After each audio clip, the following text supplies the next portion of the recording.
మీరు ఊరికే డిప్రెస్ అయిపోయే వ్యక్తులా? అయితే నేను ఒక చిన్న చిట్కా చెప్తాను. The opposite of depression is expression. So, what comes out of your body will not make you ఇల్.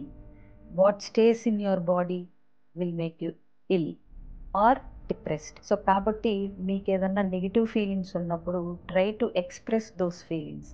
ఆ ఫీలింగ్స్‌ని ఇన్వైట్ చేయండి, అక్నాలెడ్జ్ చేయండి, యాక్సెప్ట్ చేయండి. Do not judge the feelings. There is no right feeling or wrong feeling.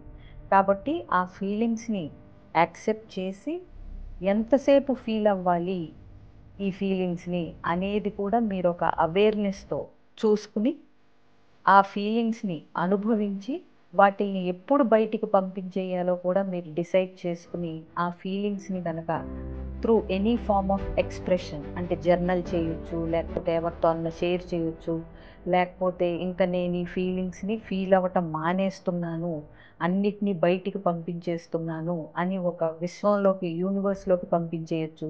It should not be inside your body to feel those feelings. వాటిల్ని బయటికి పంపించేయండి. So, opposite of depression is expression of your feelings. ఇవాల్టి నుంచి మీకేదన్నా negative feelings ఉంటే హ్యాపీగా express చేసేసి, మీరు మీ depressed feelings నుంచి విముక్తి పొంది హాయిగా ఉండండి.